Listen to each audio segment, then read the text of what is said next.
Hey, Redeeming Life, Pastor Brian here, and I'm really happy to be back. First, I want to say thank you guys for giving me the time to take over 30 days to take a partial sabbatical to reduce my responsibilities. You guys, as the church, did such a good job being the church. We had two different preachers.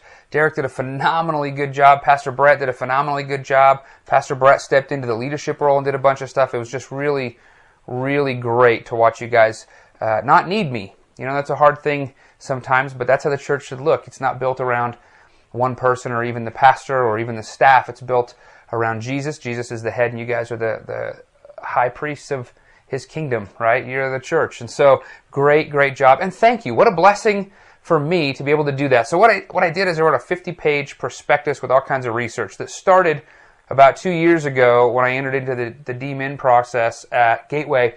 Did all these seminars, did all these studies. I've read well over 100 books and articles and all sorts of things getting up to this point.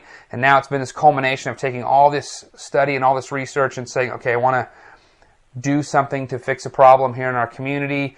And so I wrote this 50-page prospectus and sent it off to my committee. They're going to look at it, these two really good godly men. They're going to look at it and say, hey, this needs work, that needs work. They're going to send it back to me. It's going to go back and forth for revisions and rewrites and things. And then they're going to say, yeah, this looks great. Pull the trigger.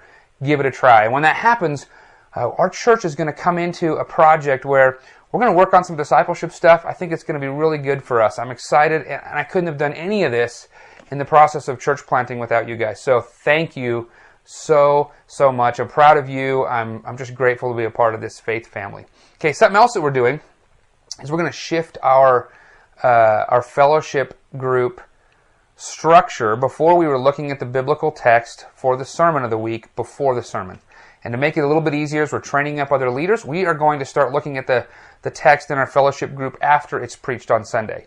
So this Sunday, I'm going to preach a text where Jesus walks on water, and there's an amazing picture we see of God in that, and there's an amazing response that we see in man. And so we're going to learn a lot about our view of God and our view of man from this narrative in the Bible of Jesus walking on water. If you want to read it, it's Matthew 14, verses 22 through 33. It's in Mark 6, 45 through 52, and it's in John 6, 16 through 21. I want to encourage you, that's not that much. Read all three of those accounts, and come Sunday, just ready to hear and respond. And then I'm really encouraged that the fellowship groups are going to get together and talk through what that looks like and what our response to that should be. Again, I am so grateful to be back, and I am so thankful for you guys. There's been so much happening, and I cannot wait for us to continue advancing the kingdom together in Salt Lake to see this place redeemed by the power of the gospel. We'll see you Sunday.